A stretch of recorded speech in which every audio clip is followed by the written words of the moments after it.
Hello everyone and welcome back to Killershrewfan's 12 Days of Reviews. Today's figure needs absolutely no introduction. It's the holy of holies, among the rarest of the rare. Ladies and gentlemen, it's the Battat Diplodocus. Produced in the mid-90s in conjunction with the Boston Museum of Science, the Battat line included 23 sculpts in 1/40th scale, 5 of which were retoolings of original sculpts in need of extra stability. Mini versions of certain dinosaurs were also produced, but the undeniable centerpiece of the collection was this massive and majestic Diplodocus. Sculpted by the late Dan LaRusso, this figure is synonymous with the term Holy Grail within the dinosaur toy collecting community. It has become one of the most sought after from the line, and for good reason. After years of it only existing as one of those mythical figures I thought I would never lay my hands on, I finally got mine from a fellow collector this past summer, and honestly, with all things considered, that may have been the high point of my year. Man, how sad is that? Anyway, a lot of dinosaurs have come to me since then, but my love and appreciation for this figure has not faded or been superseded by any offering to come into my collection in the months following this figure's arrival. And I decided that if I wanted to make this the biggest season of Killershrewfan's 12 Days of Reviews yet, then what better way to do that than by looking at the crown jewel of my collection. So without further ado, let's do this! Starting off at the head of this figure, you can see the paint on mine is less than mint, but honestly, I'm not complaining. I think it still looks gorgeous. It's an appropriately small head, yet still very well done. This Diplodocus is sculpted with its peg-like teeth bared, and you can see that they are not individually sculpted in the mouth, but are well defined nonetheless. The eye is done in the classic yellow color with the black pupil, and you can see all of the facial muscles have been addressed beneath the skin. There are some aspects that don't really hold up by today's standards, the placement of the nostrils on the forehead and just the barest hint of shrink wrapping, but I expect to see those sort of elements on a model that's nearly 20 years old. I mean, when our knowledge of dinosaurs is changing from a year-to-year basis, it seems like, it really is no surprise that certain ideas no longer hold sway, but no amount of grumbling about it will change old sculpts, will it? And even with those minor elements, I still think this is a wonderful rendition of a Diplodocus head, easily my favorite in the collection. Moving down that impressive neck, there's a lot of attention to the anatomy here. You can see the muscles flexing as the animal cranes its head upwards, and the way the skin on the throat is sort of sagging downwards as a result of gravity is just awesome. It's also appropriately beefy, especially the closer you get to the base, and the sort of elephantine skin wrinkles and textures, though cliché, are well done.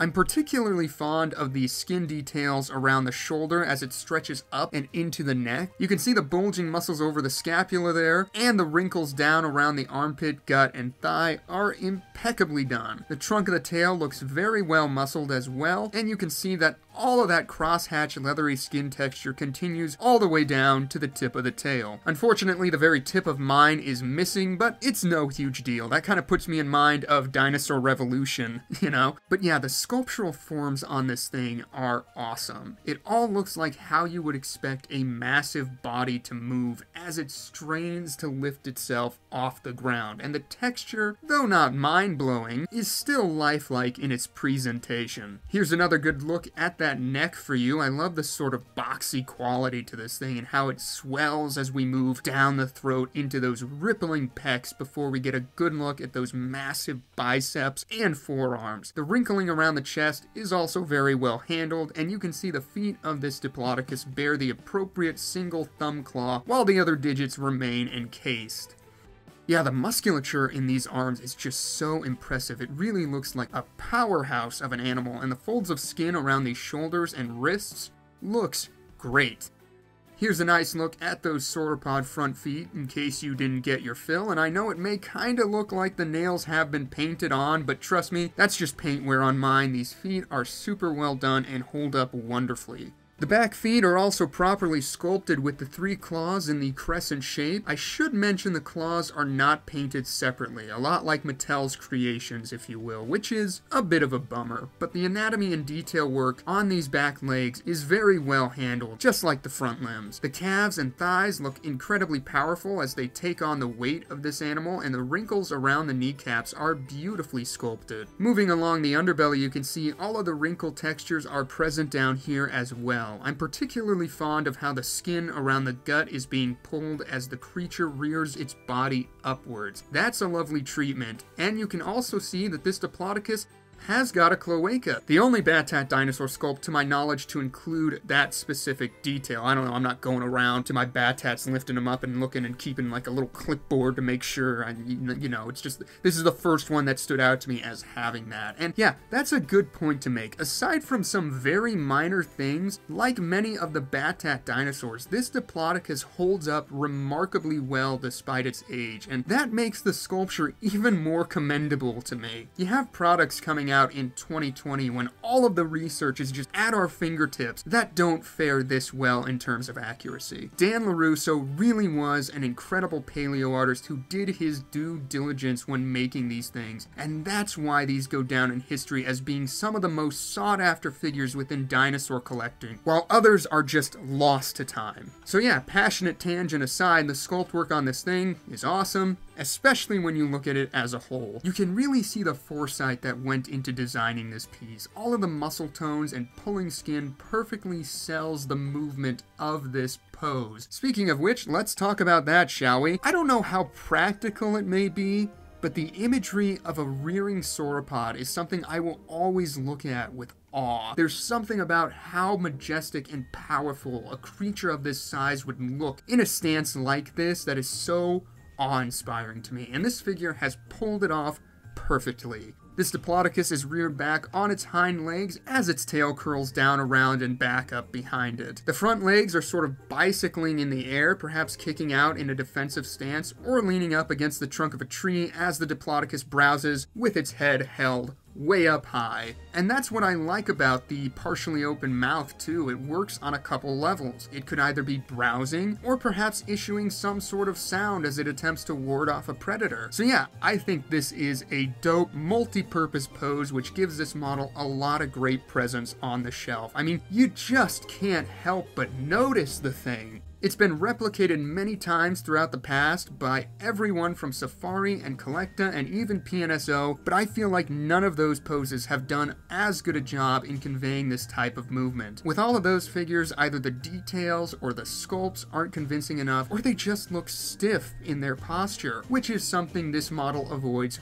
wonderfully. My common mantra with Battat models is that you can't beat the classics, and nowhere is that more true than here. Let's talk paint. It isn't a particularly eye-catching palette, being mostly different shades of browns. I will say though, the success of this color scheme is in its application. So many of the Battat figures have these bold and graphic and colorful color schemes that never really look convincing or all that natural on a model. This one, however, has a very subtle application. The transition in color is gorgeously handled and the patterning looks great. There's something about a banded pattern that always gets me on dinosaurs, and I think it's nicely done on this Diplodocus. I can't imagine how beautiful this figure would have looked in its heyday, but I think the colors are still quite nice after all these years. For a quick measurement, in its rearing pose, this figure stands in at a whopping 14 inches off the ground, or roughly 35.5 centimeters. I really don't know how to measure the length of this thing since its tail is curled up and it's standing basically perpendicular to the ground, but just know it's a long boy. I guess that's the best I can do. Let's get into some size comparisons. Again, I've got a lot, so get comfortable. First up, going to start off with some of the other Battat offerings that I've taken a look at on the channel, and also some other Morris Information friends.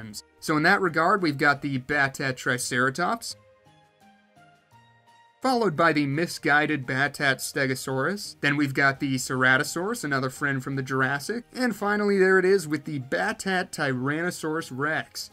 What's cool is that these are all sculpted in the 1/40 scale range, like I said, so they all size up pretty well with each other. And you can also see just how much more appealing the coloration is on the Diplodocus. With all of that being said, it's easy to see why this Diplodocus is the standout of the bunch. Next up, here's the Battat Diplodocus with some Safari Ltd Morse Information contemporaries. Here it is with the lovely Safari Ltd Apatosaurus, the fabulous Stegosaurus, and the awesome Camarasaurus. Yeah, the latest sauropod they've given us. I no longer have the new Diplodocus from Safari. Can't say that I miss it, but anyway, the only one of these figures that I believe is in scale with this Diplodocus is that Camarasaurus. The Stegosaurus is a bit too big and the Apatosaurus much too small, but hopefully this will give you an idea of just how impressive the size of this Battat Diplodocus is. Let's keep the Morrison sauropods coming. Next up, we've got the Papo Brachiosaurus and Juvenile Apatosaurus. Again, not in scale, but you can see that this Diplodocus absolutely towers over that Papo Apatosaurus and even stands taller than their sizable Brachiosaurus. I don't know about you guys, but I'm thinking it's time for Papo to make another sizable sauropod. What do you say? They haven't done a posing one yet, and that seems right up their alley.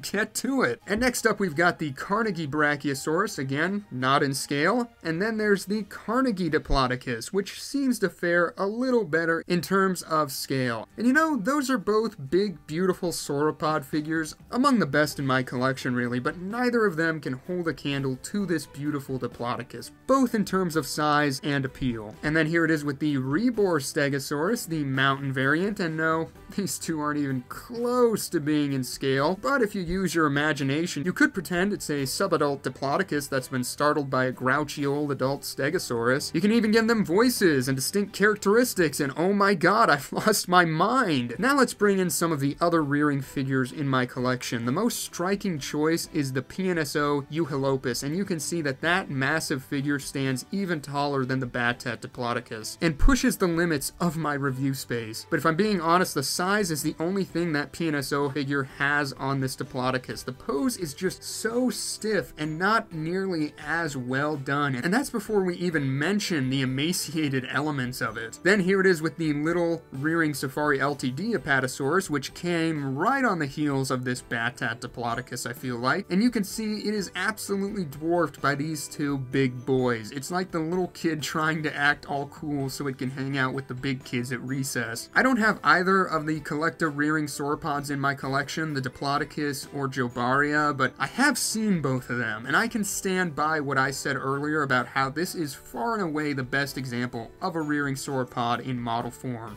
The Battat version. Feel like I need to clarify that.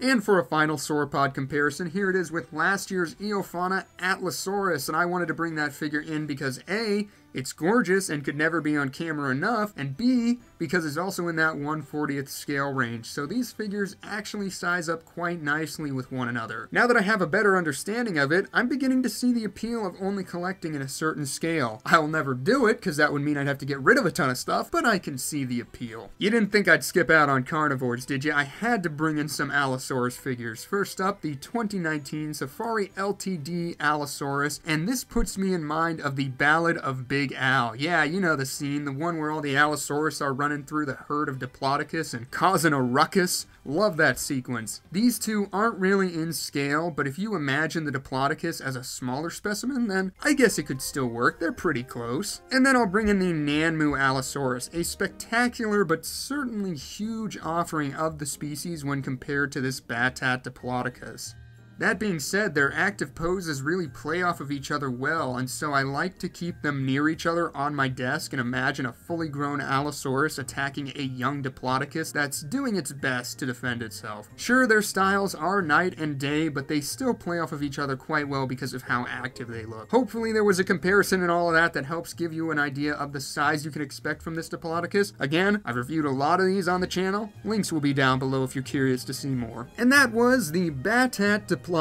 No doubt about it, this is one of those older figures that manages to stand the test of time beautifully and will rightfully go down in dinosaur toy history as one of the most desirable pieces for any collection. Now that I have it, I can honestly say all of that hype is very well placed. There are some figures where I just don't get what the big deal is, but everything on this Diplodocus, from the well thought out sculpt to the awe-inspiring pose, it's just all the stuff that legends are made of. I don't care how many more Diplodocus models get made. This is it for me. It is an absolutely dynamite figure that gets a roaring seal of approval. I've got a lot of good stuff in my collection, not to flex or anything, but this will always be one of the highlights. I have it on my desk and it is going to stay there forever. It's a figure I am so lucky to have and will never ever let go, no matter how many downsizes my collection may go through. I know it's hard to find, and when it is available, it can be a bit pricey, so I wish you all the best of luck if you're trying to add one of these beauties to your collection. Just know when you finally hold one in your hands, all of the time spent combing eBay, all of the messages you send begging sellers to split up lots, all of the hours of sleep lost staying up late trying to win bids, all of the other dinosaurs you had to part with in order to get the funds to afford this, it's all worth it.